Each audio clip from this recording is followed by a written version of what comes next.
Hey, welcome back. Another day, another vlog. Hope you're all well on this Thursday edition. Wow. Yet another crash and burn on the desk last night in my in the office editing. It went downhill pretty quick. I was into about probably 2 hours of messing around, going through, looking at each different moon, and I was just slowly drifting into the abyss of darkness. It was pretty funny. Lately some nights I just crash, and it seems to be after I get 2 good nights in, and I can get like till 2 in the morning, and then like 4 or 5 hours sleep, which is all I ever do at work anyway. I'm lucky if I get 5 hours at work for 2 weeks straight. So to get a good sleep in is nice, and so I crashed. I think at 11:30 I woke up and went to bed. I'd only been asleep for a little bit, but I'd hit it hard. When you start nodding and you start hitting the desk, you know it's time to stop what you're doing and go to sleep. It's one of the benefits of having a YouTube channel and photography. There's a lot that goes into it. To edit your photos and get them all cleaned up and then make a video out of it. It sounds easy and simple, which you can do, and you can just put them up basically as I started. The more and more you want to make it better and better, the longer you spend, the more time you spend cleaning up, the more photos you take, the more video you take. Then you've got to go through and cut, edit it, all that, clean it, all that sort of stuff. So I'm happy with it. I got a bit done. I do have about 5 or 6 photos that are pretty much at the end of it, ready to go. And I cleaned out probably another 20 or 30 that weren't going to make the cut, so I just cut them straight out. So that was pretty cool. I still got a heap of work to do. There's a crap ton of photos to do from this shoot, and there's a heap of moon ones. And I really want to, with the moon ones, pick ones that are really nice and clean.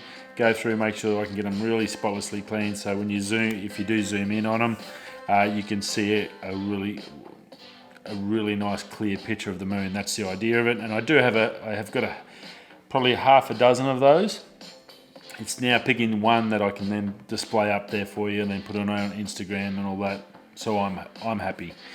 And I'm sure if anyone else does photography, sometimes you over emphasize and you nitpick yourself so much, it's fine to go up, but you won't let it go up because you're trying to make it up to your standards. So I'm very OCD in that regards. But we got a little bit done, so that's all right. We'll get there. Just back into it tonight. I had good sleep last night, and I'm trying a new one. I normally use G Fuel, and the only problem with it, I love it, the great flavours, and they've just released bubblegum, which I have to try.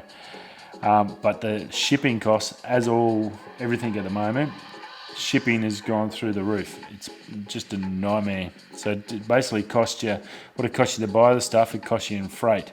So I've been looking for an Australian alternative. Now you can get G Fuel through another mob, but I did want to try some Australians. I tried True Protein, but it tasted terrible.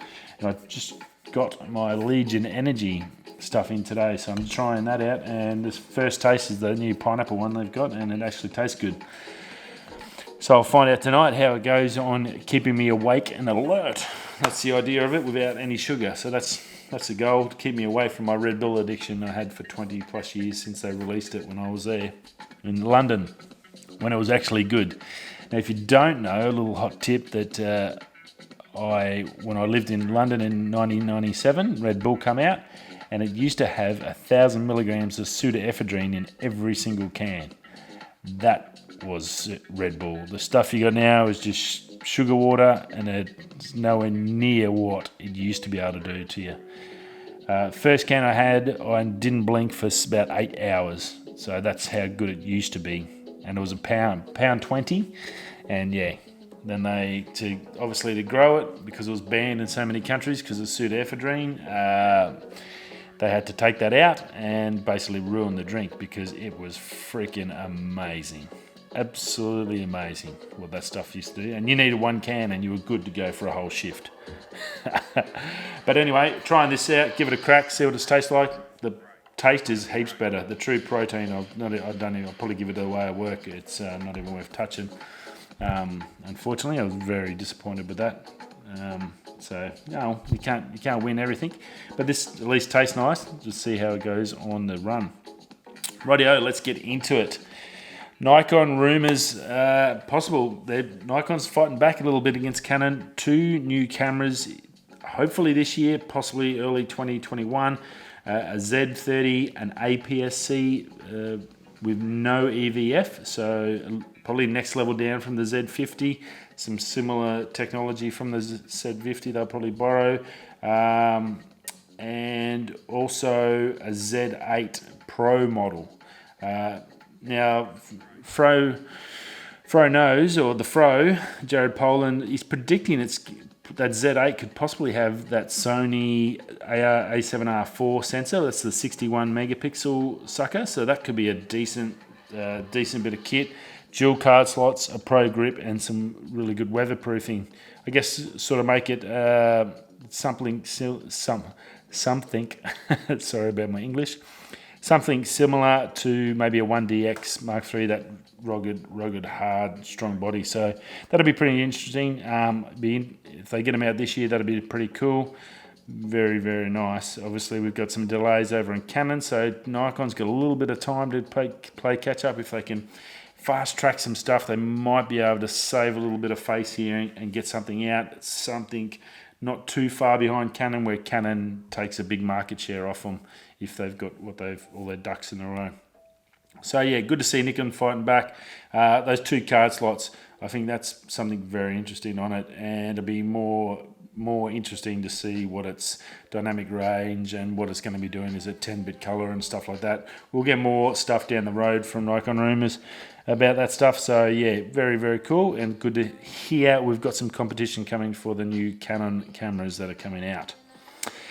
Now, it's got some Apple stuff there. There's a fair bit through Apple, so I'll try and run through that. Apple 12, the prices have leaked on that. And we've got the models. The 5.4 inch, so that's the basic new iPhone 12, nice and small. Now, that and the 6.1 inch are both going to have OLED screens. So it'll be the first OLED screen on a Apple phone under $1,000, so that's pretty cool. And then now these prices are US dollars, so I'll give you a rough conversion. So the 5.4 inch, that'll be the basic phone i12. That'll be $650 US. So that's, unfortunately, because our dollar's just terrible, $1,000 Australian. The 6.1 inch, $750, which used to be about our price. So that'll be probably maybe $1,100. So not much more, but it's about right. About 1,100. Then you will get the Pro versions, the basic 12 Pro, which will be $999, so that'd be roughly $1,500, and the Max will be $1,900, so maybe $1,600 for the 12 Pros and Max. Now the base models will be only 2 cameras. Didn't say which ones. The Pros will have 3 cameras, and the LiDAR for the AR stuff. All will be 5G. Again, they're not saying which spec it is, whether it's going to be the millimeter waves, that's the top level, that's the 1.5 gigasecond speeds, or that, what is it, the bandwidth one, where it's 300 megs. Either would work awesome if it actually works in Australia anyway, so that'll be the biggest thing. Our networks are pretty crap. Still 2020. They are a little bit delayed, but we should see them. So should still see them in 2020. So probably somewhere around September, we should get some sort of a notification whether they're going to do their normal September event. Maybe that now might get pushed back to October, which probably won't be too bad because it's all still going to, by the time you get them out, that'll be end of October, November. So that's perfect for the Christmas period. I'm predicting this Christmas may be a huge Christmas. I think people are going to be, once they get out of this thing, looking for a reason to celebrate with family, friends. Hopefully that will include a big shopping boom. All this tech that's been delayed will come flying out in the second half of the year. So people will probably maybe hold on their coins, but then offload it all at Christmas, either in the Black Friday sales or the post-Christmas sales, New Year's Eve and stuff like that. So I think it's looking pretty good in that regards. Now also over from Apple, the iMessage app procedure is going to get a full overhaul. That's coming soon. You're going to be able to edit messages. It will keep files, so just say it's something that needs to be in court, for whatever reason. If you have edited, it will sort of show up in the code and the history, but you'll be able to go and edit. So if you put a spelling mistake and said something nasty instead of the right word, because we all know Apple spell check sucks.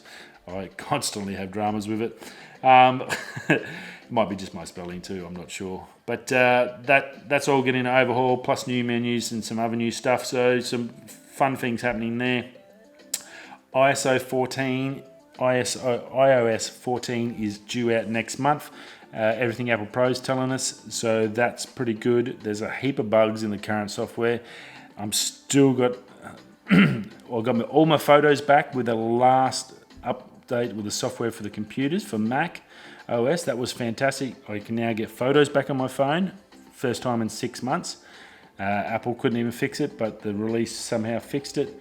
But now I get a constant Safari freeze up, where I think yesterday I was uploading a picture to one of my banners on a page and it locked the computer, shut it down, restarted into a loop for about 7 goes until I was able to get out and shut that web page down, because Safari just locked it and cooked it. And constant freeze ups. I did send a tweet out and they got me to try a couple of things, but none of that worked. I've got to send some more tweets over, some messages to Apple support, see if they've got anything more, but in the last 12 months, there's been a heap of glitches in the software. So I hope they're not rushing this stuff out. It's good to get the stuff out. This ISO 14 is apparently going to fix a heap of glitches and a heap of stuff they haven't put the dot point ones in to fix. They haven't put patches out just because they wanted to fix them all in this one. So this should fix a lot of things on the phone side. So there'll be a lot of people waiting for this to get out. Now, Microsoft has just released some new Surface Books in their range, a 13 and a 15 inch. Now, those 15 inch have got the 10th gen chips in them. So now we're going to see the big rollout of these 10th generation Intel chips. So that's really good. We've seen them now in the new MacBook Pro 13 inch. They've now got them in there. So that's really cool. They are pretty darn handy. Now the Microsoft ones start at $1,500 or $1,600 US, looking pretty good. All the standard features of the computer, mainly that processor stuff that's going to be in there, but everything else as you would expect for that price range. They also got their Surface Go 2 is out with a new screen and running new Pentium Gold processors. So a lot of internal updates, a little bit bigger screen and no bezels. So that's Surface Go. Microsoft's doing a lot of work here. They're trying to catch up and really take the fight to Apple. And they look like they're doing some good work. There's some nice bits of kit in there. Also, they've got some headphones. So they've got the over-ear versions at $250 US, and they've got these new buds which can pretty much do everything. 24 hours battery life, so that's pretty cool. Just out of the buds, full touch, go as you go. All the new tech there, $200 if you're a Microsoft person. So that'd be pretty good. It didn't say much if they were noise cancelling or not, and if they've got all the stuff. We'll have to wait to see the reviews on them, just get some more info. But $200, about the right price point to go up against the Beats Pros. Now, Oculus Quest, Facebook obviously owns that. Oculus Quest 2 is due to come out very shortly. They've been selling out of the normal Oculus. They can't keep demand up for that VR headset. So this second generation should be out soon. Should take a little bit of the pressure off it. Just if you're into VR and into that VR gaming headspace, well, it's starting to grow. Especially in the last 12 months, I've noticed it definitely growing, and I see more and more coming out next year. Hence why Apple's putting a lot of LiDAR sensors in their phones, and VR is becoming a big thing. I expect a lot of big things in VR in the next 12 months, 24 months. Now, Lenovo Legion has had accident, or there's been a big drop, big leak from Lenovo. They got the Legion phone. It's a gaming phone. This looks pretty nasty. Wild bit of kit. I'll have the photo. You'll see the photo in the thumbnail. Very, very cool. Linus over at Tech Tips dropped this today and let me know about it, so it's cool. 144 refresh rate, so the screen refresh rate, so that's 144 hertz. That's super mega fast. 90 watt charging, so it's going to just charge super quick. Now, the other good thing about it has a pop-up camera, so whereas normally your camera is a sort of top end of your phone, or a pop-up one up here, this now has the pop-up there, so when you're gaming, basically from what Linus was saying, this will pop up and you can just about live stream and game at the same time, or something along those lines, or talk and get a photo of yourself. So that's pretty cool. These phones are coming a long way, and like just a massive amount of power on this thing, so very cool. And then last but not least, NASA and Tom Cruise. Linus was talking about this. I thought it was pretty cool. Tom Cruise, without a doubt, the guy to do anything and everything to sell a movie. Just famously known for doing his own stunts, flying his own helicopters, his own planes, hanging on the side of planes just to get a shot. He's a freak. Look, you can say anything about his religion, or no one cares about that. He does great movies. He always has. NASA wants to work with him to do the first film filmed in space. So basically, they're looking at training him up as an astronaut, or to enough level so he can get on a plane, go to the International Space Station with a film crew of somehow, and film a movie in the International Space Station or in space, doing spacewalks, all live, all while out there. So very interesting stuff. Obviously, the logistics are just insane on something like that. It would cost a fortune.